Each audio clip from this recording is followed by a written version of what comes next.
이혼 절차가 끝나자마자 아내는 즉시 비서를 시켜 2천억 원을 동결시켰고 이로 인해 남편의 그룹 전체가 공황 상태에 빠졌다. 서명해 돈 한 푼 못 버는 여자가 감히 이 집 돈 냄새라도 맡을 생각 마. 차가운 대리석 테이블 위로 얇은 종이 한 장이 휙 하고 던져졌다. 종이는 미끄러지다 먹다 남은 국그릇 옆에서 멈췄다. 서울 평창동의 호화로운 저택.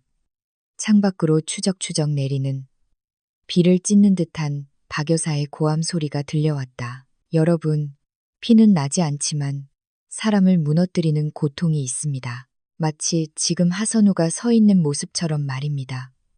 그녀는 울지 않았습니다. 그저 이혼 서류를 멍하니 바라볼 뿐이었습니다.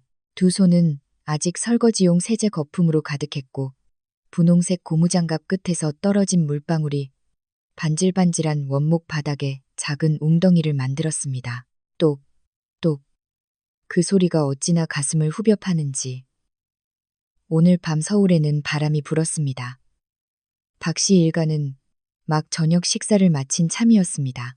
최고급 한우와 진수성찬이 차려졌던 식탁에는 먹다 남은 기름진 음식 냄새가 22도로 맞춰진 에어컨 바람에 섞여 맴돌았습니다. 시댁 식구들이 모두 소파에 앉아 이쑤시개로 이를 쑤시며 중대사를 논하는 동안 작은 사모님이라는 이름으로 불리던 선우는 부엌 구석에 쭈그려 앉아 그릇 하나하나를 닦고 있었습니다. 시어머니 박 여사는 수입산 가죽 소파에 다리를 꼬고 앉아 비단 부채를 살랑거리며 날카로운 목소리로 쏘아 붙였습니다. 거기 서서 초상집 얼굴이나 하고 있을 게냐. 서명하라고 했으면 해야지. 우리 민준이가 곧 해외 파트너랑 2천억 원짜리 계약을 앞두고 있단 말이다. 내 꼴을 좀 봐라. 1년 내내 부엌 구석에 처박혀서 기름 냄새나 풍기고 민준이 옆에 서면 부끄럽지도 않아? 난 내 아들 대신 낯이 뜨거워서 못 봐주겠다. 선우는 추워서가 아니라 칼날처럼 날아와 살점을 베는 듯한 말 때문에 살짝 몸을 떨었습니다. 그녀는 자신의 청춘을 바쳐 사랑하고 뒷바라지했던 남편 박민준을 바라보았습니다. 민준은 그곳에 앉아 스마트폰 화면에 시선을 고정한 채 시시각각 변하는 주식 시세표 위로 손가락을 쉴 새 없이 움직이고 있었습니다. 그는 완벽하게 다려진 정장을 입고 머리에는 포마드를 발라 윤기가 흘렀습니다. 부엌 연기 냄새에 찌든 아내의 초라한 모습과는 완전히 대조적이었습니다. 아내의 시선을 느낀 민주는 살짝 미간을 찌푸리며 마치 마음에 안 드는 일을 한 가정부에게 말하듯 말했습니다. 뭘 봐. 어머니 말씀 틀린 거 있어? 어서 서명하고 끝내. 요즘 회사 일 때문에 머리 아파 죽겠는데 이런 사소한 일로 내 기분 망치게 하지 말고. 사소한 일, 5년의 결혼 생활, 5년의 청춘이 그에게는 그저 사소한 일이었을까요? 선우는 고무장갑을 벗어 싱크대에 세게 던졌습니다. 퍽하는 건조한 소리에 박 여사가 화들짝 놀랐습니다.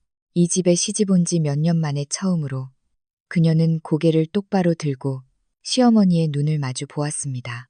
어머님, 선우의 목소리는 문틈으로 새어 들어오는 바람 소리처럼 갈라져 있었습니다. 2천억 원.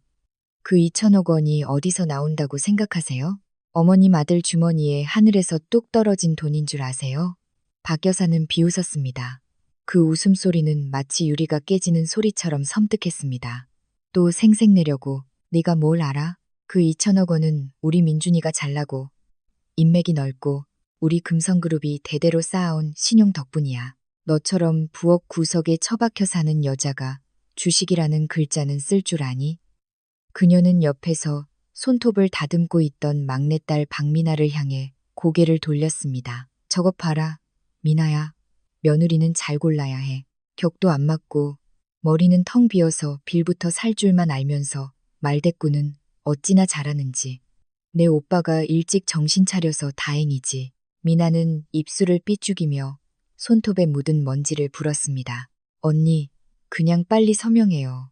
오빠 오늘 밤에 최유진 씨 만나서 협력 문제 논의해야 한단 말이에요. 그분은 영국에서 유학하고 온 금수저 아가씨인데 그래야 우리 회장님, 사모님 자리에 어울리죠. 언니처럼 재미없는 사람이랑은 다르다고요.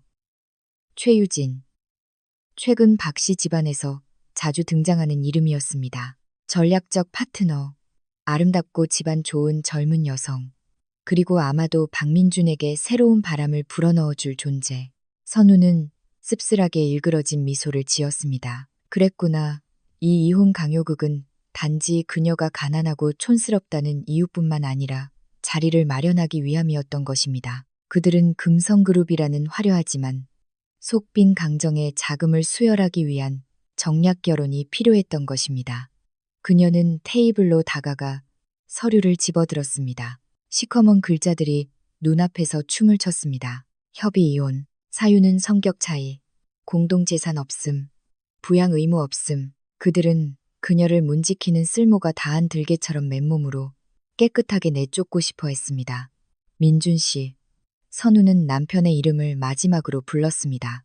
그녀의 목소리는 이상할 정도로 차갑게 가라앉아 있었습니다. 정말 내가 이 서류에 서명하길 원해요. 당신과 이 집안이 내가 이 문을 나섰을 때의 후폭풍을 감당할 수 있다고 확신하나요? 박민주는 고개를 들었습니다. 그의 눈에는 경멸과 짜증이 역력했습니다. 지금 나 협박하는 거야? 후폭풍. 식충이 하나 줄어드는 게 후폭풍인가? 착각 좀 그만해.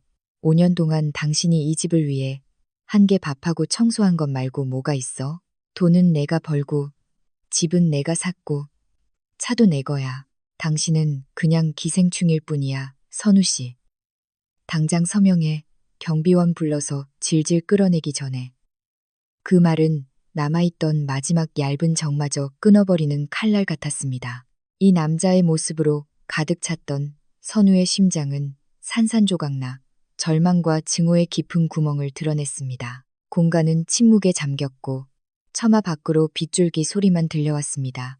선우는 펜을 들었습니다. 그녀는 떨지 않았습니다.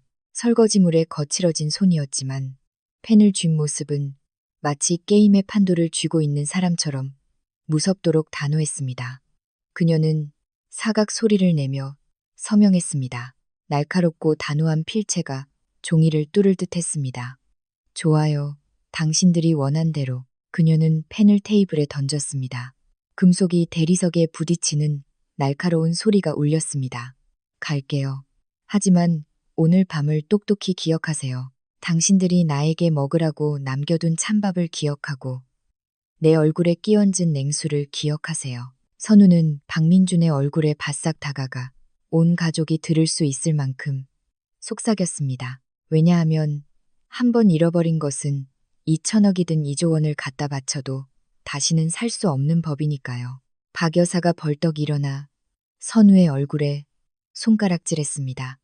네가 감히 우리 집을 저주해? 꺼져. 당장 꺼져. 아무것도 가져갈 생각 마. 내가 입고 있는 그 옷도 민준이 돈으로 산 거니까. 선우는 더 이상 아무 말도 하지 않았습니다.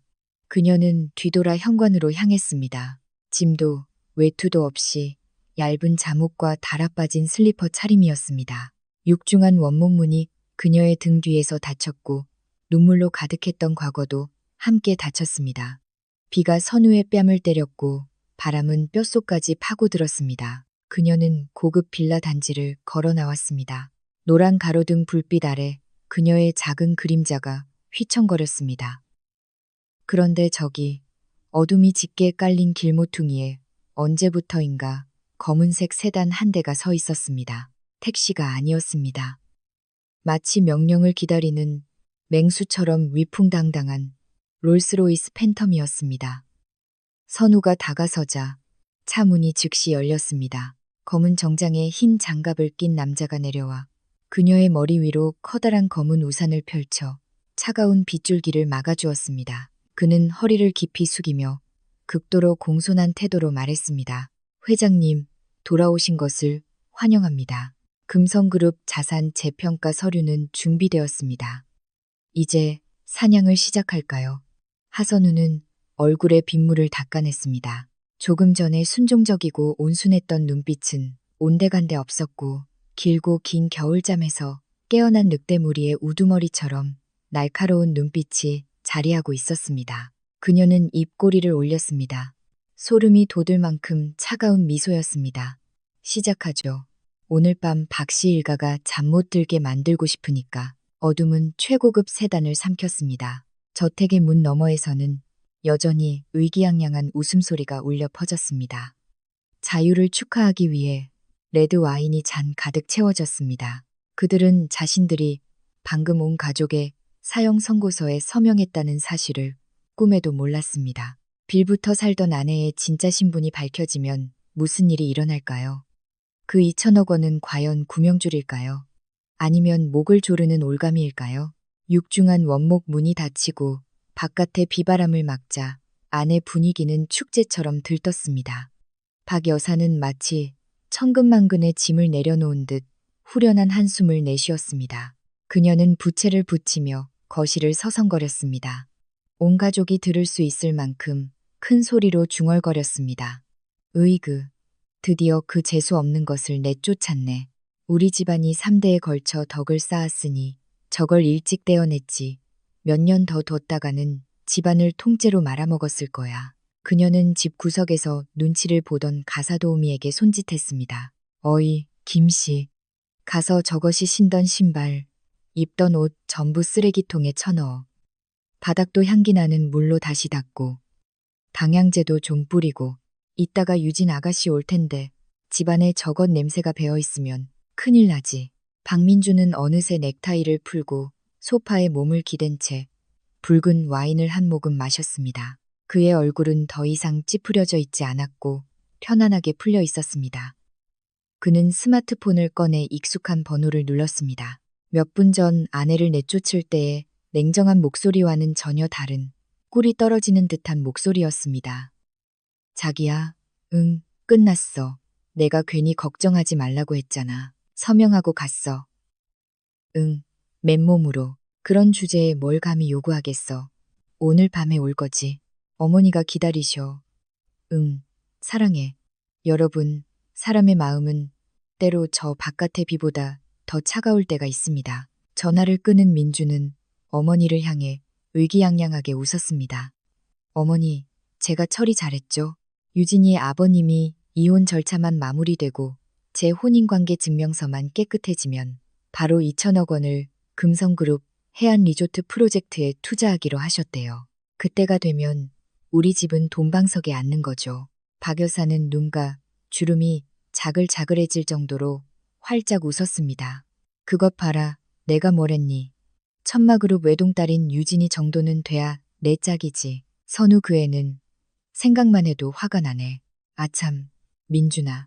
걔가 뭐 훔쳐간 건 없는지 다시 확인해봐라. 그런 가난한 집 애들은 손버릇이 나쁜 경우가 많거든. 민주는 손을 내저었습니다. 어머니도 참 걱정도 많으시네요. 걔가 입고 나간 잠옷 말고는 아무것도 없어요. 휴대폰도 유심칩 빼고 못 가져가게 했는걸요. 지금 이 시간에 돈도 없고 아는 사람도 없이 길거리에 나앉았으니 내일쯤이면 우리 집 가정부라도 시켜달라고 기어들어올지도 모르죠. 박씨 일가 전체가 와르르 웃음을 터뜨렸습니다. 그 웃음소리는 금박을 입힌 벽에 부딪혀 귀에 거슬리고 소름 끼치게 들렸습니다. 그들은 불과 10분 전까지 가족이었던 한 여자의 불행 위에서 축배를 들고 있었습니다. 한편 서울의 물에 잠긴 도로 위를 미끄러지듯 달리는 롤스로이스 팬텀한 차 안의 공간은 완벽하게 조용했고 고급 가죽 냄새와 은은한 시트러스 향이 감돌았습니다.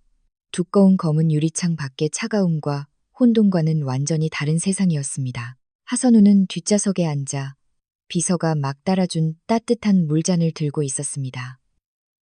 그녀는 마시지 않고 그저 두 손바닥으로 잔을 감싸 온기를 느낄 뿐이었습니다. 그녀의 눈은 빗물에 번지는 가로등 불빛을 멀리 응시하고 있었습니다. 회장님, 30대 초반의 비서, 강태호가 근엄한 표정이었지만 걱정스러운 눈빛으로 조용히 불렀습니다. 한남동 자택으로 가서 쉬시겠습니까? 아니면 병원에 들러 건강검진이라도 받아보시는 게 어떻겠습니까? 안색이 너무 안 좋으십니다. 선우는 가볍게 고개를 저었습니다. 그녀는 찻잔을 내려놓았습니다. 목소리는 본래의 침착함을 되찾았지만 여전히 약간 잠겨 있었습니다. 아니요, 강 비서. 사무실로 가죠. 오늘 밤은 잠 못 잘 것 같으니까. 강태호는 잠시 망설이다 서류 가방에서 태블릿 PC를 꺼내 선우에게 건궜습니다. 드릴 말씀이 있습니다. 아마 마음이 아프시겠지만 그래도 아셔야 할 것 같아서요. 선우는 태블릿 PC를 받아들었습니다. 화면에는 그녀가 자회사 명의로 몰래 발급해 박민준에게 그의 비자금인 것처럼 쓰게 했던 블랙카드의 상세 내역서가 떠 있었습니다. 민주는 그것이 자신이 회사 돈을 빼돌려 번 돈이라고 생각했지만 실제로는 아내의 개인 주머니에서 나온 돈이라는 사실은 꿈에도 몰랐습니다. 가장 최근 거래 내역은 오늘 오후 4시 30분 티파니 앤코 고급 보석 매장에서 3천만 원 결제. 내용은 이터니티 컬렉션 2캐럿 다이아몬드 반지. 선우는 그 숫자를 보고 웃음을 터뜨렸습니다. 낙엽이 발밑에서 부서지는 듯한 건조한 웃음소리였습니다. 3천만 원. 그녀는 중얼거렸습니다. 5년 동안 아내로 살면서 그가 내게 준 가장 비싼 선물은 생일 기념으로 사준 진공청소기였는데 내 연녀에게는 아낌없이 수천만 원을 쓰는구나. 그녀는 마치 자신의 고통을 어루만져 잠재우려는 듯 화면을 가볍게 쓸어내렸습니다. 알고 보니 최유진이 오늘 오후 인스타그램에 자랑했던 그 반지가 바로 자신의 돈으로 산 것이었습니다. 아이러니하게도 남편이 아내의 돈으로 아내에게 줄 모욕을 산 셈이었습니다. 회장님. 강태호가 조심스럽게 입을 열었습니다. 사실 이 계좌 동결 명령은 어제 박 대표가 비정상적으로 자금을 인출하려는 정황을 포착했을 때 이미 결제를 올렸습니다만 회장님께서 계속 망설이셨습니다. 선우가 말을 끊었습니다. 그녀의 눈빛은 방금 갈아낸 칼날처럼 날카로워졌습니다. 마지막 기회를 주고 싶었기 때문이에요. 강 비서, 난 기다렸어요. 오늘 저녁 식사 자리에서 기다렸죠. 만약 그가 조금이라도 망설이거나 미안해하거나 아니면 단 한마디 어디로 갈 거야? 라고 물어보기만 했어도 아마 난 이렇게까지 잔인해지진 않았을 거예요. 그녀는 강 비서를 돌아보았습니다. 그녀의 얼굴에는 조금 전 설거지를 하던 여인의 나약함은 조금도 남아있지 않았습니다.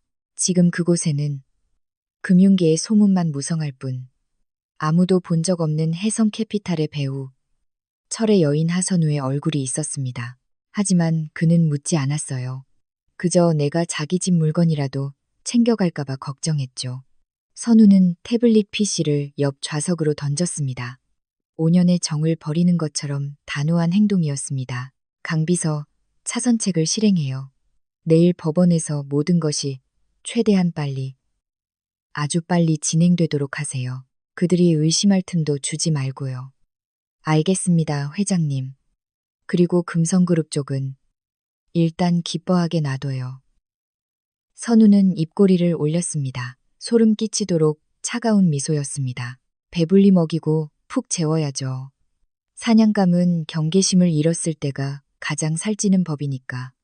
법무팀에 연락해서 자금 회수 서류를 준비하라고 하세요. 이혼 판결이 효력을 발휘하는 즉시 금성그룹의 유동자금 2천억 원이 단 1초의 오차도 없이 동결되는 걸 보고 싶어요. 명심하겠습니다, 회장님. 차는 밤의 도로를 질주했습니다. 비는 여전히 내렸지만 더 이상 선우를 적실 수는 없었습니다. 그녀는 주머니에서 싸구려 플라스틱으로 된 낡은 머리핀을 꺼냈습니다. 그 집에서 유일하게 가지고 나온 물건이었습니다. 대학 시절 두 사람이 컵라면을 나눠 먹으며 그가 처음으로 선물한 것이었습니다. 그때 그는 약속했습니다. 나중에 내가 부자가 되면 너에게 머리핀 가게를 통째로 사줄게. 이제 그는 부자가 되었지만 머리핀은 부러졌습니다. 똑선우는 손안의 머리핀을 두 동강 내 차 안의 작은 쓰레기통에 버렸습니다. 플라스틱이 부러지는 경쾌한 소리 끝났습니다. 이 순간부터 순하고 순종적이었던 하선우는 오늘 밤의 비와 함께 죽었습니다. 내일 해가 뜨면 법원으로 들어서는 사람은 완전히 다른 하선우일 것입니다. 깊고 고통스럽겠지만 종양을 제거하기 위해 반드시 필요한 절개가 곧 이루어질 것입니다. 그날 밤 호화로운 저택에서 박민주는 수십억짜리 프로젝트와 아름다운 새 아내를 꿈꿨습니다. 그가 방금 내쫓은 복덩이가 이미 칼날을 갈고 있다는 사실을 꿈에도 모른 채 내일 법정은 어떻게 진행될까요? 시댁은 너무 늦기 전에 이상한 낌새를 눈치챌 수 있을까요? 재판은 믿을 수 없을 정도로 빨리 끝났습니다. 5년의 결혼 생활에 마침표를 찍는 의식이라기보다는 재고품을 떨이로 처분하는 거래에 가까웠습니다. 조정실 안의 공기는 차갑고 서류 냄새로 가득했습니다. 박민준 측을 대리하는 금태 안경에 비즈니스 미소를 띤 중년의 변호사가 두꺼운 서류 뭉치를 하선우 쪽으로 밀었습니다. 하선우 씨, 이쪽이 재산분할 합의서입니다. 제 의뢰인인 박민준 대표님의 진술에 따르면 모든 부동산, 회사 지분 및 차량은 시댁의 고유 재산이거나 혼인 전에 형성된 자산입니다. 자세히 보시고 이의가 없으시면 분쟁 없음 항목에 서명하시면 됩니다. 박 여사는 아들 옆에 앉아 선우를 곁눈질하며 주변 사람들이 들을 수 있을 만큼 중얼거렸습니다. 볼 게 뭐가 있다고, 가진 거라고는 몸뚱이 하나뿐인데 뭘 가지고 다투겠다는 거야. 박민주는 다리를 떨며 테이블 위를 손가락으로 까딱거렸습니다. 그의 얼굴에는 조급함이 가득했습니다. 그는 이 일을 빨리 끝내고 예비 장인과 골프를 치러 가고 싶을 뿐이었습니다. 지금 그의 눈에 선우는 그저 처리해야 할 귀찮은 행정 절차일 뿐이었습니다. 선우는 펜을 들었습니다. 그녀는 그 두꺼운 서류 뭉치를 단 한 줄도 읽지 않았습니다. 그 안에 무엇이 쓰여 있는지 뻔히 알았기 때문입니다. 그들은 이미 1년 전부터 재산을 시어머니와 시누이 명의로 돌려놓았을 것입니다. 서명할게요. 선우의 입에서 나온 짧고 가벼운 두 마디에 변호사마저 깜짝 놀랐습니다. 보통 이런 재벌가의 이혼 소송은 지저분하게 싸우고 숟가락 하나까지 따지기 마련인데 더 생각해보지 않으셔도 괜찮겠습니까? 맨몸으로 나가시게 되는 겁니다. 변호사는 자기 귀를 의심하며 조심스럽게 되물었습니다. 선우는 희미하게 웃으며 박 여사 모자에 희색이 만연한 얼굴을 스쳐 지나갔습니다. 지난 5년간의 수업료라고 생각하죠. 좀 비싼 수업료지만 그만한 가치는 있네요. 사각, 사각, 단호한 필체로 서명이 끝나고 붉은 도장이 쾅 하고 찍혔습니다. 끝났습니다. 법적으로 부부관계가 공식적으로 종료되었습니다. 박 여사는 무릎을 탁 치며 소리내어 웃었습니다. 그것 봐, 내가 뭘 했어. 저거 멍청하다니까. 정말 총구석 자존심만 남았지. 자, 서명했으면 썩 꺼져. 다시 돌아와서 구걸할 생각은 꿈도 꾸지 말고. 박민주는 일어나 정장 옷깃을 바로잡으며 전 부인을 경멸의 눈초리로 쳐다보았습니다. 알아서 처신해주니 다행이군. 내가 사람을 잘못 보진 않았어. 자, 앞으로 행운을 빌지. 채소 장사를 하든 설거지를 하든.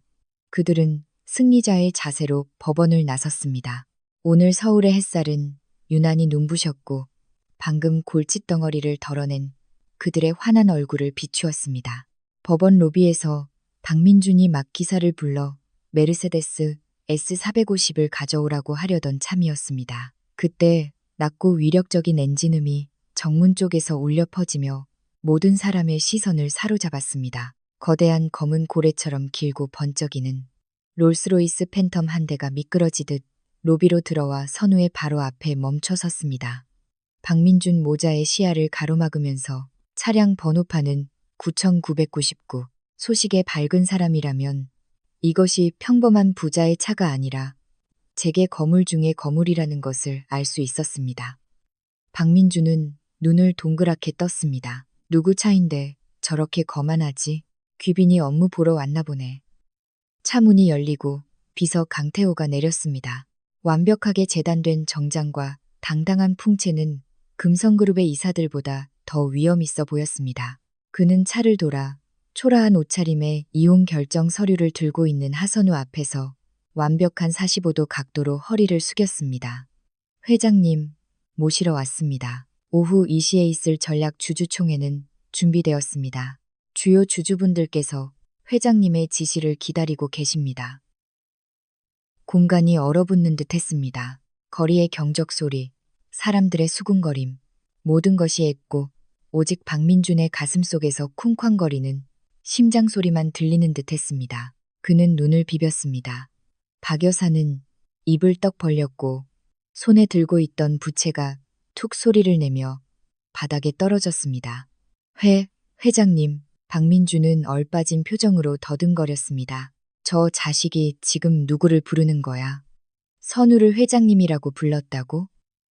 하선우는 전 남편을 쳐다보지도 않았습니다. 그녀는 우아하게 차에 올라탔습니다. 눈빛과 가볍게 머리를 쓸어넘기는 동작에서 뿜어져 나오는 고귀한 기품은 어제 부엌에서 허둥대던 아내의 모습과는 하늘과 땅 차이였습니다. 차문이 닫히기 전 선우는 돌처럼 굳어버린 박민준과 박 여사를 돌아보았습니다. 그녀는 차창을 조금 내리고 미소 지었습니다. 온기라고는 조금도 없는 미소였습니다. 깜빡했네요. 이렇게 빨리 서명해줘서 고마워요. 덕분에 빚 받으러 갈 시간이 생겼거든요. 검은 차창이 천천히 올라가며 그녀의 차가운 얼굴을 가렸습니다. 롤스로이스는 희미한 연기를 남기며 떠났고 남겨진 자들에게는 극심한 충격만이 남았습니다. 박 여사는 아들의 팔을 꽉 붙잡았습니다. 날카로운 손톱이 살을 파고들었습니다. 민준아, 내가 잘못 들은 거지. 제가 수십억짜리 차에 탔어. 회장님이라니, 그게 무슨 소리야? 박민준은 마른 침을 꿀꺽 삼켰습니다.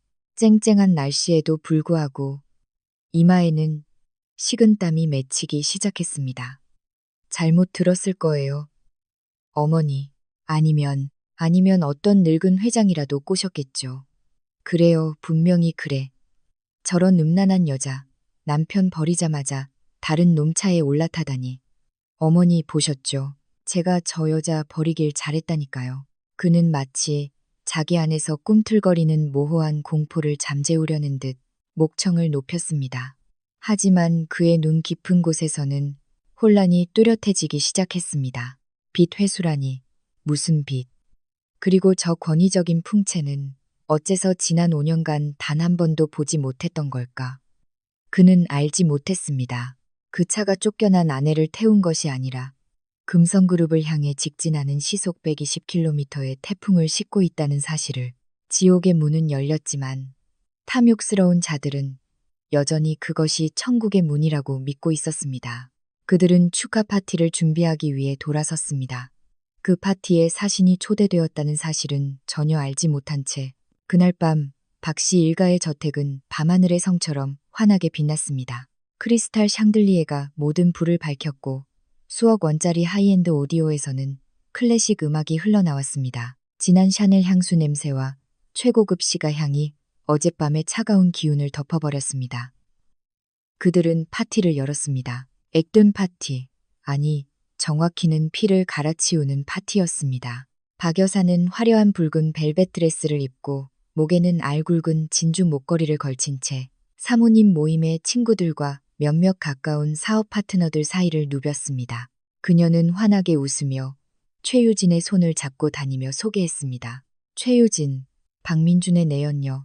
아니, 이제는 예비 신부가 된 그녀는 예전에 하선우가 조심스럽게 물이나 따르던 상석에 거만하게 앉아 있었습니다. 그녀는 가슴이 깊게 파인 드레스를 입고 반짝이는 다이아몬드 세트를 자랑했습니다. 바로 민준이 전 부인의 돈으로 사준 것이었습니다. 언니들, 소개할게요. 제 미래 며느리 유진이에요. 박 여사는 자랑스럽게 턱을 치켜들었습니다. 천마그룹 외동딸이라고요. 영국에서 석사까지 하고 와서 똑똑하고 싹싹하고 사람 대할 줄도 알지. 어디 예전에 그 총것처럼 부엌 구석에만 처박혀 있는 애랑 비교가 되겠어요? 며느리라는 이름값도 못하고. 친구들이 맞장구를 쳤습니다. 어머, 박 여사님 사람 잘 보셨네. 이 아가씨는 딱 봐도 복덩이 관상이야. 민준이가 정말 복이 많네. 그 골칫덩어리 떼어내니 인생이 확 피는구나.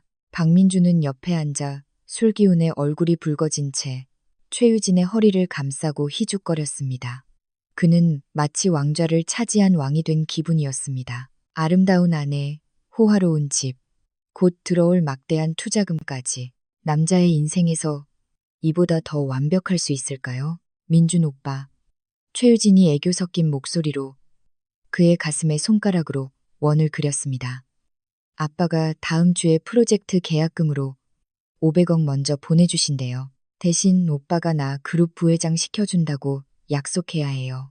민주는 생각도 없이 고개를 끄덕였습니다. 그럼 당연하지. 자기가 하고 싶은 거 다 해.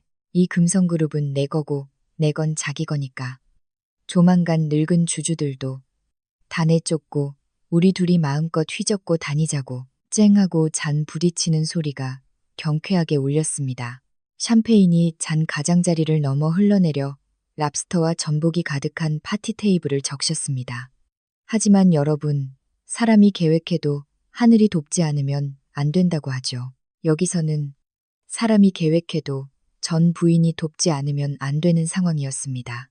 파티가 절정에 달했을 때 박민준이 막 일어나 새로운 시대에 대한 포부를 밝히려던 순간 그의 주머니에서 전화가 미친 듯이 울렸습니다. 그는 미간을 찌푸리며 끊으려 했지만 발신자 이름이 재무이사인 것을 보고 멈칫했습니다.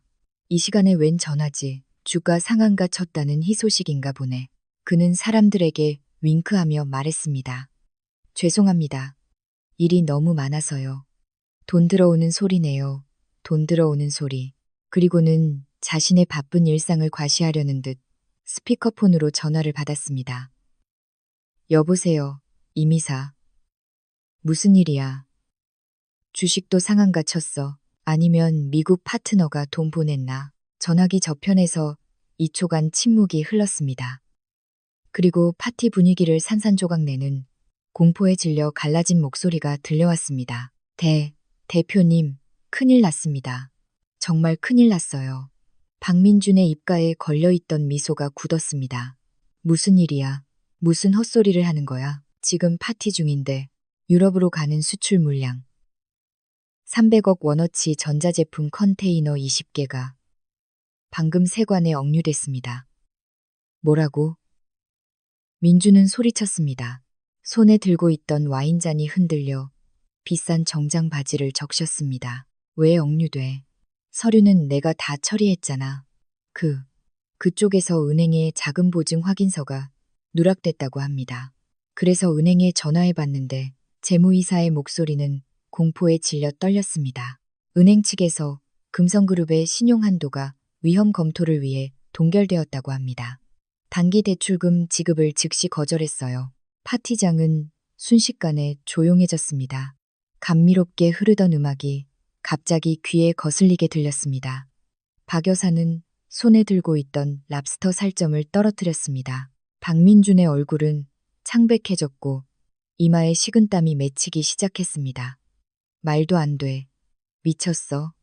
내가 지난주에 그 은행 지점장 만나서 술까지 마셨어. 내 어깨를 두드리면서 약속까지 했는데 동결이라니 그게 무슨 소리야? 모르겠습니다. 제가 방금 그 지점장한테 계속 전화했는데 받지를 않고 비서가 대신 받아서는 본점의 지시라고만 합니다. 주주 구성에 비정상적인 변동이 감지되어 임시 동결 조치를 내렸다고. 주주 구성? 박민주는 이 단어를 되뇌었습니다. 등골이 오싹해졌습니다. 그는 오늘 아침에 롤스로이스와 선우의 의미심장한 말을 떠올렸습니다. 덕분에 빚 받으러 갈 시간이 생겼거든요. 아니야, 그럴 리가 없어. 선우는 그냥 가정주부일 뿐이야. 걔가 무슨 힘이 있어서 은행에 영향을 미쳐. 분명 우연의 일치일 거야. 시스템 오류 같은 거겠지. 민주는 애써 마음을 진정시키고 어리둥절한 최유진과 손님들을 향해 억지 미소를 지었습니다. 아, 기술적인 문제인가 봅니다. 한국의 행정 절차가 원래 좀 복잡하지 않습니까? 내일 제가 가서 5분이면 해결됩니다. 다들 계속 즐기세요. 분위기 망치지 말고요. 그는 큰 소리로 말했지만 목소리는 이미 갈라져 있었고 와인잔을 든 손이 미세하게 떨리기 시작했습니다. 그가 숨을 돌릴 틈도 없이 이번에는 박 여사의 전화가 울렸습니다. 유통 매장 관리자였습니다. 사모님, 큰일 났어요. 사모님, 박 여사는 화들짝 놀라며 더듬거렸습니다. 또 뭐야? 오늘 너희들 왜 다 귀신이라도 깬 거야? 주요 원자재 공급 업체에서요. 방금 긴급 공문을 보냈는데 오늘 밤 12시부로 공급 계약을 일방적으로 해지한대요. 우리가 무슨 대금 지급 조항을 위반했다나 뭐라나. 지금 차본에서 창고에 남은 재고까지 다 회수해 간답니다. 무슨 소리야. 박 여사는 핏기 하나 없는 얼굴로 소리쳤습니다. 재고를 회수해 가면 내일 뭘로 생산해? 우리를 죽이려는 거야? 그쪽에서는 계약 위약금은 물어주겠지만 금성그룹과는 더 이상 거래하지 않겠다고 합니다. 자기들, 새 주인이 우리 집안의 사업 방식을 마음에 안 들어 한다고요. 새 주인? 네, 그들이 말하기를 뭐라고 말했는데 빨리 말해. 새 주인이 우리 사업 방식을 싫어한다고 했습니다. 쨍그랑 박 여사의 손에서 전화기가 미끄러져 바닥에 떨어지며 액정이 산산조각 났습니다. 파티장 안의 분위기는 더 이상 거짓된 환희가 아니었습니다. 극심한 혼란이 모두를 감쌌습니다. 하객들은 서로 수군거리기 시작했고 걱정스러운 눈빛을 교환했습니다.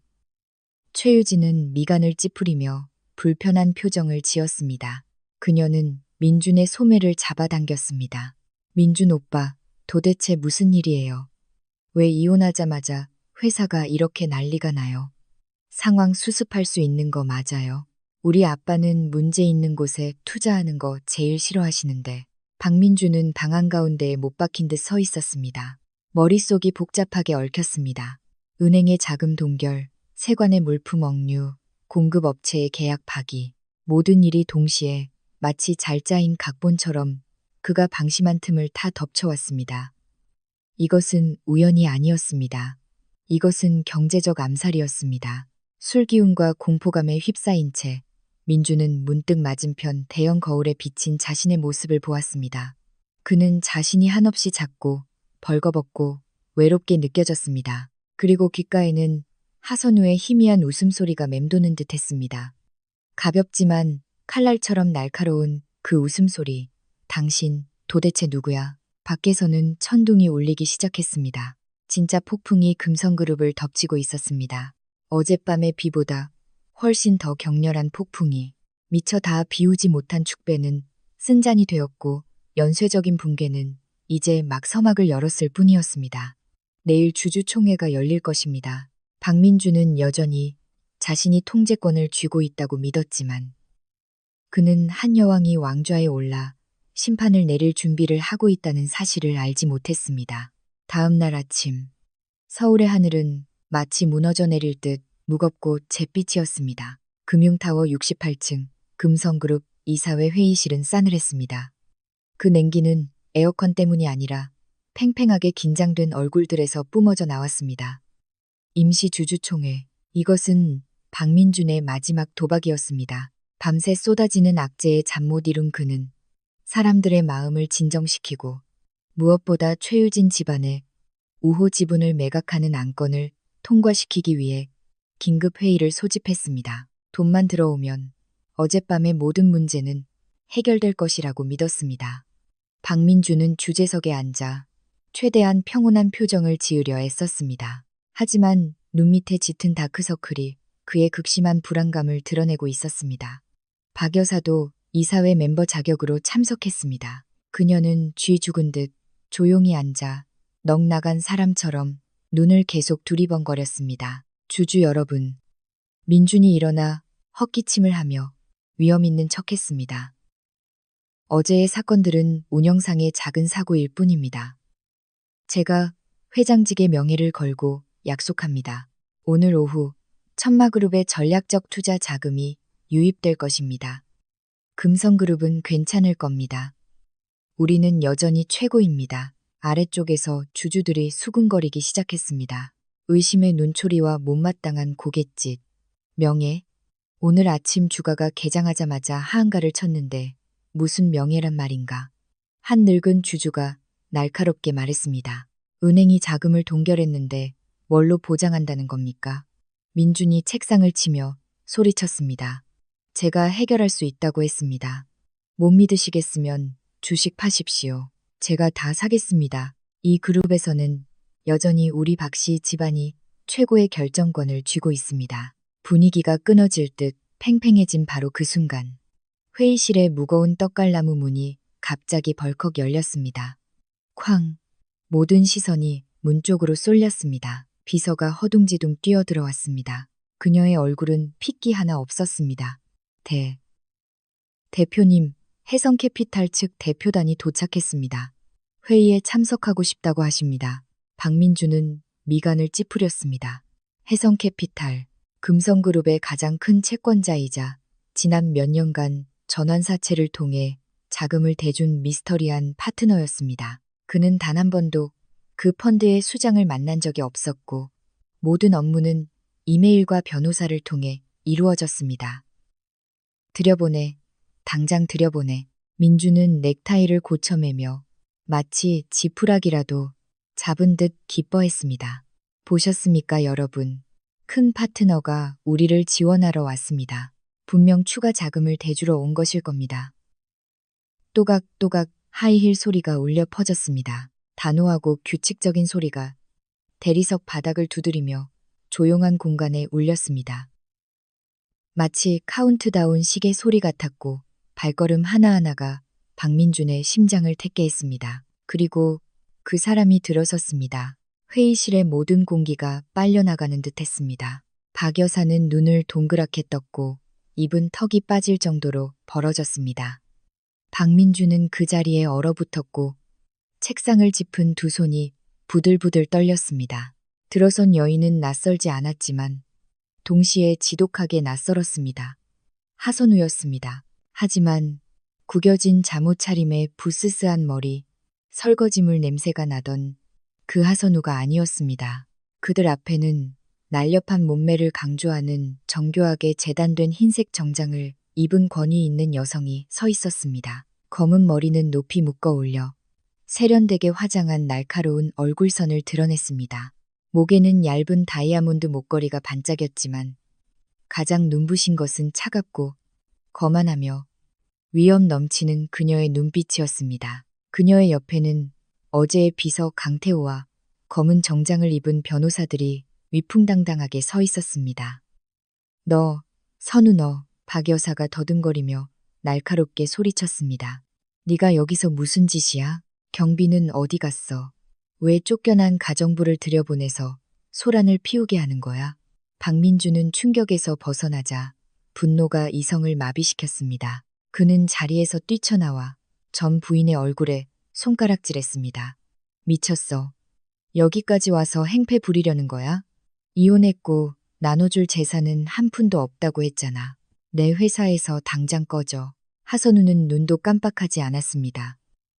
그녀는 마치 상처 입은 짐승처럼 날뛰는 박민준을 빙산처럼 차분하게 바라보았습니다. 그녀는 경멸이 가득 담긴 비웃음을 지었습니다. 당신 회사라고요? 그녀의 목소리는 낮고 차분했지만 한 단어 한 단어가 회의실 전체를 얼어붙게 할 만큼 또렷했습니다. 박민준 씨, 기억력을 되짚어보거나 아니면 법률 서류라도 다시 확인하는 게 좋겠네요. 그녀가 신호를 보내자 비서 강태호가 앞으로 나와 두꺼운 서류 뭉치를 박민준 앞 테이블에 내려놓았습니다. 주주 여러분께 알립니다. 강태호가 단호하게 선언했습니다. 정중히 소개합니다. 이분은 해성캐피탈의 이사회 의장 하선우 회장님이십니다. 해성, 하선우? 한 주주가 중얼거렸습니다. 강태호는 망치처럼 강렬한 목소리로 말을 이었습니다. 3년 전 체결된 전환사채 계약 조건에 따라 금성그룹이 어젯밤부로 이자, 지급 의무 및 재무 건전성 지표를 위반하였기에 해성캐피탈은 부채를 주식으로 전환하는 조항을 공식적으로 발동합니다. 강태호는 서류 마지막 장을 넘겨 모두에게 보여주었습니다.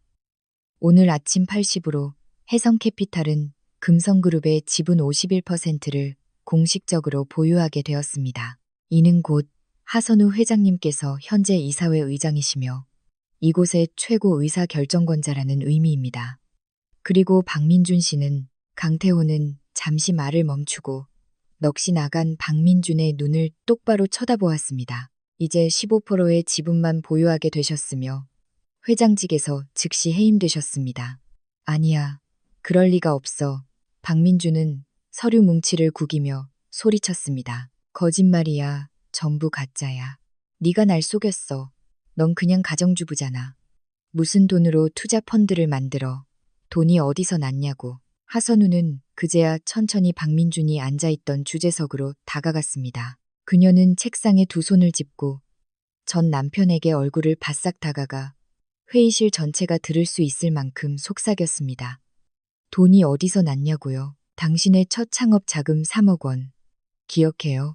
당신 부모님이 땅 팔아서 준 돈인 줄 알았죠? 아니에요, 민준 씨. 그건 우리 외할머니의 유산이었어요. 내가 몰래 집 팔고 금 팔아서 당신 어머님께 드리고 당신 자존심 세워주려고 어머님 돈인 것처럼 당신에게 전달해 달라고 부탁했죠. 이 말을 들은 박 여사는 손발에 힘이 풀려 의자에 털썩 주저앉았습니다. 그녀가 수년간 숨겨온 끔찍한 비밀을 선우는 이미 오래전부터 알고 있었던 것입니다. 지난 5년간 선우의 목소리는 더욱 날카로워졌습니다. 나는 내 개인 투자 수익금으로 해성캐피탈이라는 이름하에 금성그룹에 자금을 댔어요. 당신의 그 속 빈 강정 같은 회사를 파산 위기에서 구해준 게 몇 번인지 셀 수도 없죠. 나는 당신이 빛날 수 있도록, 당신이 가장으로서, 남편으로서 존중받을 수 있도록 스스로 물러나 가정주부가 되었어요. 그녀는 몸을 똑바로 세웠습니다. 그녀의 불타는 눈빛이 회의실 전체를 훑었습니다. 그런데 당신은 내게 어떻게 보답했죠? 배신으로, 찬밥으로, 그리고 날 맨몸으로, 내쫓는 이혼 서류로. 이제 나는 내 것을 되찾을 겁니다. 단 한 푼도 빠짐없이. 박민주는 뒤로 물러서다 의자 다리에 걸려 넘어질 뻔했습니다. 그는 눈앞의 여인을 마치 거인을 보듯 쳐다보았습니다. 그의 거만했던 자신감은 잿더미처럼 부서졌습니다. 그가 경멸했던 기생충이 사실은 이 그룹 전체를 살려온 숙주였던 것입니다. 그는 제 손으로 복덩이를 쫓아냈고 이제 그 복덩이가 그의 목숨을 거두러 돌아온 것입니다. 경비, 하선우가 얼음장 같은 목소리로 명령했습니다. 전임 회장과 박혜숙 씨를 회의실 밖으로 모시세요. 우리는 인사 개편에 대해 논의해야 합니다. 건장한 보안 요원 2명이 즉시 들어왔습니다. 박민주는 절망 속에서 발버둥치며 소리쳤습니다. 선우야, 이러지 마. 우리 부부였잖아. 여보, 내가 잘못했어. 내 설명 좀 들어줘. 하지만 선우는 이미 등을 돌린 채 테이블 위의 서류를 검토하기 시작했습니다. 그에게는 단 한 번의 눈길도 주지 않았습니다. 회의실 문이 닫히고 박민준의 굴욕과 절규를 바깥에 가두었습니다. 안에서는 새로운 시대가 시작되었습니다. 하지만 하선우의 분노는 여기서 멈추지 않았습니다.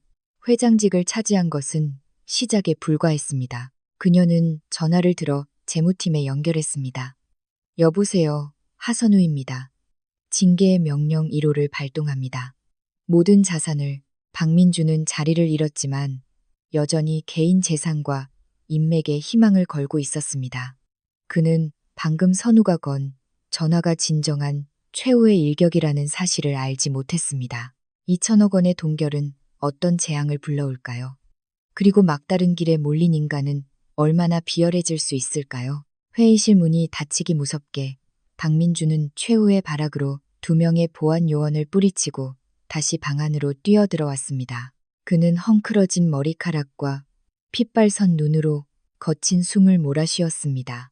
그는 자신의 제국이 눈 깜짝할 사이에 무너졌다는 사실을 인정할 수 없었습니다. 거기서 아무도 내 허락 없이는 못 나가. 민준이 책상을 내리치자 쾅 하는 굉음에 늙은 주주들이 심장을 부여잡고 움찔했습니다. 날 속일 생각 마. 지분 51%. 네가 무슨 돈이 있어. 분명히 저 비서놈이랑 짜고 서류를 위조해서 회사를 강탈하려는 수작이야. 내가 널 고소할 거야. 반드시 법정에 세우겠어. 박 여사도 아들을 따라 기어들어왔습니다. 눈물 콧물로 범벅이 된 그녀의 고급 벨벳 드레스는 처참하게 구겨져 있었습니다. 그녀는 테이블 끝을 잡고 떨리는 손으로 선우를 가리켰습니다. 맞아, 맞아. 넌 우리 집 며느리였어. 내 돈은 내 남편 돈이야. 네가 남편 회사를 빼앗는 건 불법이라고. 여러분, 저 애 말 믿지 마세요. 회의실은 다시 소란스러워졌습니다. 의심의 수군거림이 피어올랐습니다. 어쨌든 박민주는 몇 년간 무능하게 남아 회사를 운영해왔고 하선우는 재계에서 생소한 이름이었기 때문입니다. 하선우는 여전히 검은 가죽 의장석에 조용히 앉아 있었습니다. 그녀는 분노하지도 해명하지도 않았습니다. 그저 탐욕스러운 자들의 끝없는 무지에 연민이 담긴 한숨을 내쉴 뿐이었습니다. 고소하겠다고요? 선우가 가볍게 물었습니다. 좋아요. 하지만 고소하기 전에 이걸 먼저 보시죠. 그녀는 길고 가느다란 손가락으로 차가운 대리석 테이블을 가볍게 두드렸습니다. 강태호가 대형 스크린을 켰습니다. 탁! 선우의 등 뒤에 있던 거대한 프로젝터 스크린이 환하게 켜졌습니다. 복잡한 선으로 얽힌 자금 흐름도가 나타났습니다. 하지만 가장 눈에 띄는 것은 2천억 원이라는 숫자와 노란색으로 깜빡이는 지급 대기 상태 표시였습니다. 선우는 일어나 레이저 포인터로 그 숫자를 가리켰습니다.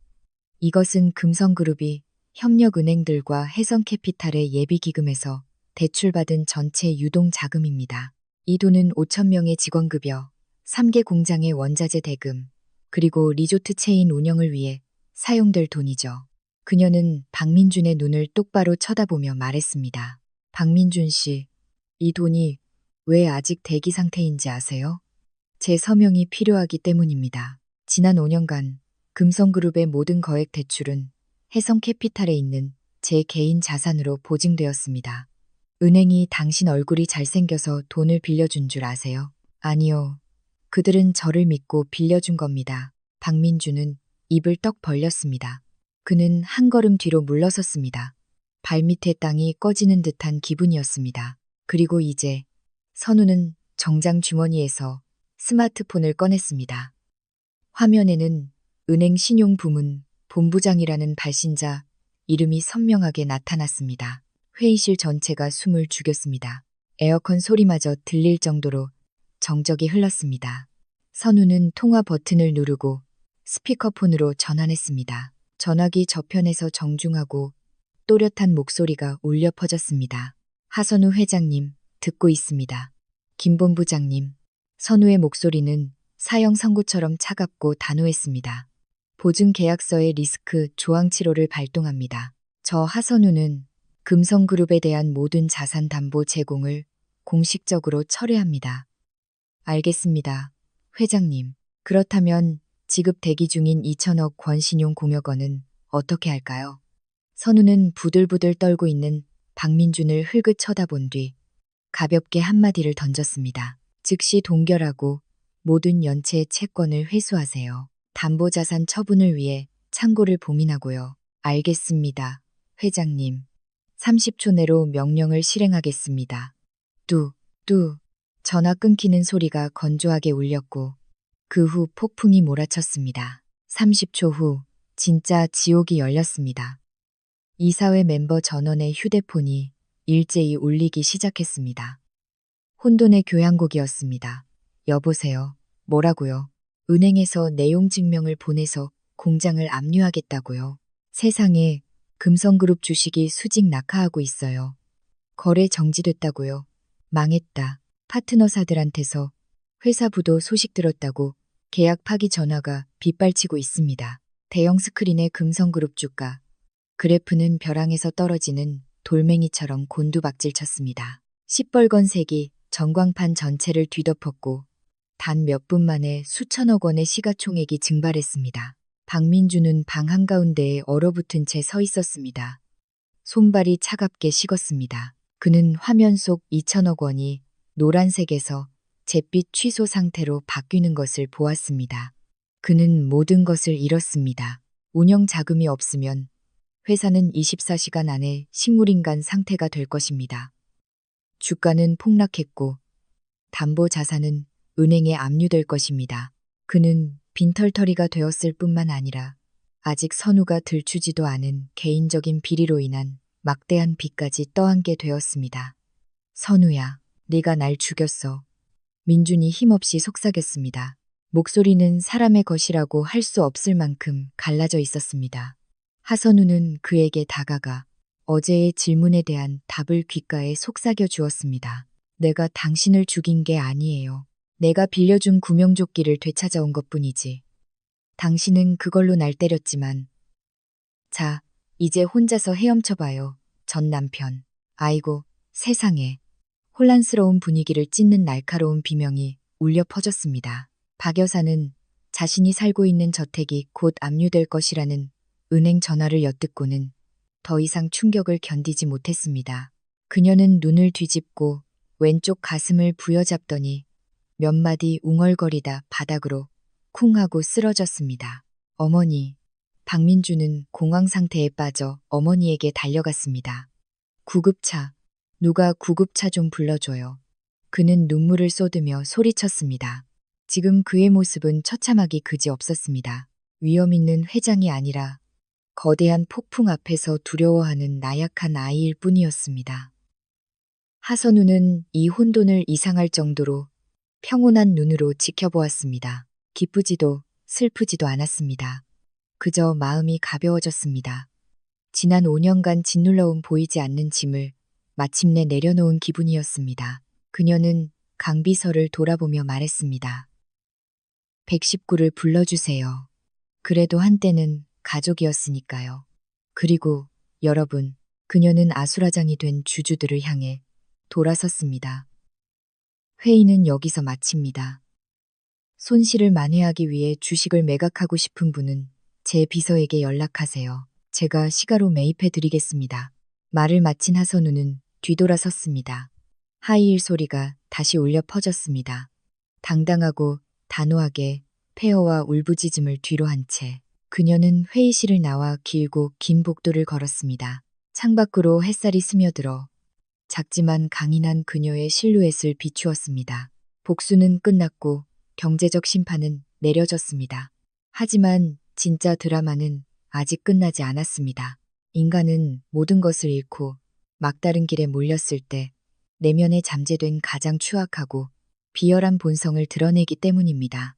그들은 목숨을 부지하기 위해 무슨 짓을 할까요? 과연 그들은 마지막 남은 자존심마저 버리고 자신들이 내쫓았던 사람 앞에 무릎을 꿇을까요? 3일 후 서울에는 다시 비가 내렸습니다. 하지만 이제 집 안에서 밖을 내다보는 사람과 밖에서 비를 맞는 사람의 위치는 완전히 뒤바뀌었습니다. 도시 최고급 주상복합 45층 펜트하우스. 하선우는 벨벳 소파에 우아하게 앉아 따뜻한 국화차를 마시고 있었습니다. 딩동 현관벨이 울렸고 보안 카메라 영상이 테이블 위 아이패드에 나타났습니다. 물에 빠진 생쥐처럼 흠뻑 젖은 두 사람이 초라하게 서 있었습니다. 시간 한 번 정확하네. 은행의 저택 압류 마감 시한이 오늘 오후 5시. 지금은 4시 30분. 강비서, 문 열어주세요. 로비 바닥은 젖지 않게 하고요. 문이 열리고 박민준이 비틀거리며 들어왔습니다. 그의 명품 정장은 구겨지고 흙투성이었으며 덥수룩한 수염과 찝한 눈은 그가 더 이상 거만한 총수가 아니라 나라까지 떨어진 실패자임을 보여주었습니다. 뒤따라 들어온 박 여사 역시 초라하기는 마찬가지였습니다. 그곳에서 여왕처럼 앉아있는 선우를 보자마자 박민주는 다리에 힘이 풀린 듯 털썩 무릎을 꿇었습니다. 그는 일어나지 않고 그대로 선우를 향해 기어왔습니다. 선우야, 선우야, 제발, 날 좀 살려줘. 나 이대로 죽어. 박 여사도 아들을 따라 달려와 선우의 비단 바짓가랑이를 붙잡고 울부짖었습니다. 아가, 우리 며느라가, 내가 잘못했다. 제발 우리 집안 좀 살려줘. 네가 안 도와주면 민준이는 감옥에 간단다. 선우는 더러운 것을 피하듯 가볍게 다리를 빼며 차갑게 말했습니다. 박 여사님, 민준 씨, 왜 이러세요? 일어서세요. 남들이 보면 제가 힘으로 사람 괴롭히는 줄 알겠네요. 박 여사님, 그 한마디는 박 여사의 뺨을 때리는 것보다 더 아팠습니다. 그녀는 잠시 멈칫하더니 더 큰 소리로 울며 값싼 동정심에 호소하기 시작했습니다. 선우야, 어미한테 어떻게 박 여사님이라고 부를 수 있니? 내가 잘못했다. 내가 저 여우 같은 최유진 말에 넘어가서 너를 구박했어. 하지만 내 마음속으로는 항상 너를 친딸처럼 생각했단다. 친딸이요. 선우는 싸늘하게 웃었습니다. 어떤 친딸을 말씀하시는 거죠? 한겨울에 찬물로 설거지해야 했던 딸, 아니면 옷가지가 쓰레기통에 버려졌던 딸, 그것도 아니면 여사님께서 이웃들에게 분수도 모르는 것이라고 욕하던 그 딸인가요? 박 여사는 얼굴이 시뻘개지며 아무 말도 하지 못했습니다. 박민준이 눈물 콧물 범벅이 된 얼굴로 애원했습니다.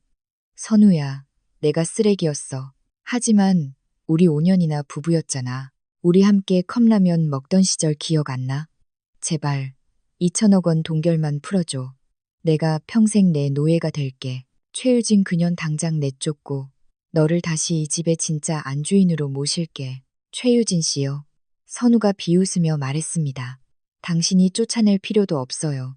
이미 떠났으니까.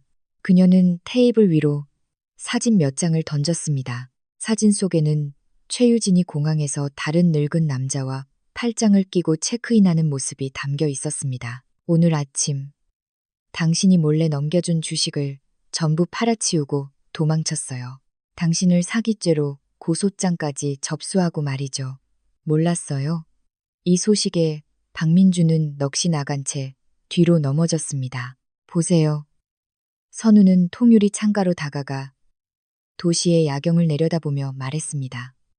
당신에게 돈이 있을 땐 주변의 친구와 애인이 넘쳐났죠. 당신이 무너지니 당신이 내쫓았던 조강지처만이 여기 서서 당신을 보고 있네요. 선우야, 살려줘. 감옥 가기 싫어. 민준이 기어와 선우의 다리를 붙잡고 아이처럼 울부짖었습니다. 선우는 경멸과 연민이 섞인 눈으로 그를 내려다보았습니다. 당신 말이 맞아요. 2천억 원은 나에게 이제 그냥 숫자일 뿐이죠. 하지만 선우는 한 글자 한 글자 힘주어 말했습니다. 내 돈은 내 땀과 눈물, 내 지혜의 산물이에요. 배은망덕한 자들을 먹여 살리는데 쓸 수 없어요. 내가 떠나기 전에 했던 말 기억해요. 한 번 잃어버린 것은 수천억을 줘도 되살릴 수 없다고. 그건 바로 내 자존심과 우리의 부부의 정이었어요. 그녀는 다리를 뿌리쳐 민준을 넘어뜨렸습니다. 그리고 박 여사님, 저택을 지키고 싶으시다고요? 제가 오늘 아침 은행에서 여사님의 부채를 사드렸습니다. 더 빨리 압류하기 위해서요. 내일 제 변호사가 가서 퇴거 절차를 밟을 겁니다. 그 저택은 헐어버리고 공원을 지을 생각이에요. 그 위선과 악의가 가득한 곳에서 누구도 살게 하고 싶지 않거든요. 뭐라고? 박 여사는 비명을 지르며 다시 한번 기절했습니다. 하지만 이번에는 아무도 그녀를 부축하지 않았습니다. 선우는 보안팀에 연락했습니다. 여기 펜트하우스인데요. 낯선 두 사람이 소란을 피우고 있습니다. 건물 밖으로 내보내주세요. 계속 버티면 경찰을 부르시고요. 선우야, 어떻게 이렇게 악독할 수가 있어? 우리를 죽음으로 내몰 셈이야? 민주는 보안 요원들에게 끌려나가며 절규했습니다. 선우는 침실로 향하며 등 뒤로 마지막 말을 남겼습니다. 나는 악독한 게 아니에요. 어른이라면 응당 배워야 할 첫 번째 교훈을 가르쳐 주는 것뿐이죠. 자신이 저지른 일은 자신이 책임진다. 그리고 기억하세요. 길을 걸을 땐 고개를 숙이지 마세요. 왕관이 떨어지니까. 아, 당신들 같은 사람들에게는 떨어질 왕관조차 없겠군요. 문이 쾅 닫히고 밖에서는 끌려나가는 소리, 울부짖는 소리, 그리고 마침내 정적만이 남았습니다. 선우는 문에 등을 기댄 채 깊은 숨을 내쉬었습니다. 눈물은 흐르지 않았습니다. 오직 가슴 가득 퍼지는 해방감뿐이었습니다. 밖에 비도 그쳐가고 있었습니다. 1년 후, 거미줄처럼 전깃줄이 얽힌 서울의 한 낡은 골목. 덥고 비좁은 옥탑방. 쾅, 녹슨 철문이 거칠게 열리고 싸구려 술 냄새를 풍기는 박민준이 들어왔습니다. 그는 배달기사 유니폼을 입은 채 헬멧을 방바닥에 내던졌습니다. 깡마르고 검게 탄 그는 더 이상 과거의 모습을 찾아볼 수 없었습니다. 또 술이야. 맨날 술만 마시고 방구석 어두운 곳에서 박 여사의 신음소리가 들려왔습니다. 그녀는 폐지를 주워 모은 더미 옆 삐걱거리는 침대에 누워 있었습니다. 한때 화려했던 그녀는 이제 머리가 희끗희끗하고 주름진 노파가 되어 있었습니다. 시끄러워요. 민준이 소리쳤습니다. 술이라도 안 마시면 어떻게 살아. 하루 종일 배달해서 20만 원 겨우 벌었는데 손님한테 욕먹고 경찰한테 딱지 떼이고 나 너무 비참해. 그는 바닥에 주저앉아 아이처럼 울었습니다. 바로 그때 옆집의 낡은 텔레비전에서 저녁 뉴스 소리가 들려왔습니다. 올해의 기업인 소식입니다. 해성캐피탈의 하선우 회장님이 최근 미혼모와 아동들을 위한 사회복지센터 새벽에 집을 개관했으며 박민준과 박 여사는 홀린 듯 창가로 다가가 옆집 텔레비전을 쳐다보았습니다. 화면 속 하선우는 활짝 핀 꽃처럼 빛나고 있었습니다. 그녀는 쪽빛 한복을 입고 온화한 미소와 지혜로운 눈빛으로 아이들에게 선물을 나눠주고 있었습니다. 기자가 물었습니다. 회장님, 과거의 시련을 딛고 오늘날의 성공을 이룰 수 있었던 원동력은 무엇입니까? 선우는 가볍게 미소 지었습니다. 내려놓음이라고 생각해요. 손에 팰 수 있다면 내려놓을 수도 있어야 하죠. 저는 과거에 감사합니다. 저에게 상처를 줬던 사람들 덕분에 제가 얼마나 강한 사람인지 알게 되었으니까요. 여성분들, 절대 자신의 가치를 옆에 있는 남자로 평가하지 마세요. 자신의 지성과 마음으로 스스로의 가치를 매기세요. 박민주는 녹슨 창틀 옆에 얼어붙은 채 서 있었습니다. 전 부인의 말 한마디가 그의 심장에 비수처럼 박혔습니다.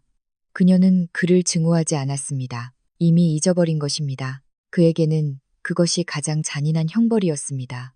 망각, 수십 킬로미터 떨어진 바람 부는 해변. 개관식이 끝나고 하선우는 홀로 백사장을 거닐었습니다. 1년 동안 그녀는 미친 듯이 일했습니다. 금성그룹을 인수해 정직한 기업으로 탈바꿈시켰고 수천 명에게 일자리를 주었습니다. 그녀는 자신의 부서진 심장이 이제는 평온하고 강하게 뛰고 있음을 느꼈습니다. 더 이상 아프지도 원망스럽지도 않았습니다. 그녀는 휴대폰을 꺼내 오랫동안 저장해 두었지만 한 번도 걸지 않았던 번호를 눌렀습니다. 고향에 계신 어머니의 번호였습니다. 엄마, 저 선우예요. 전화기 저편에서 늙은 어머니의 목소리가 떨려왔습니다. 선우냐? 일은 다 끝났니? 언제 엄마랑 밥 먹으러 올 거니? 내가 좋아하는 김치 담가놨는데. 선우의 눈에서 눈물이 흘러내렸습니다. 슬픔이 아닌 행복의 눈물이었습니다. 네, 엄마, 내일 갈게요. 아예 짐 싸서 갈게요. 이제 엄마랑 여행도 다니고 새로운 인생을 시작해요. 우리. 전화를 끊고 밤하늘을 올려다보았습니다. 폭풍이 지나간 하늘은 별들로 가득했습니다. 수평선 너머 어딘가에서 새로운 새벽이 밝아오고 있었습니다. 그녀는 짠내 섞인 바닷바람을 깊이 들이마시며 스스로에게 미소 지었습니다. 안녕, 하선우. 화려한 너의 인생으로 돌아온 걸 환영해.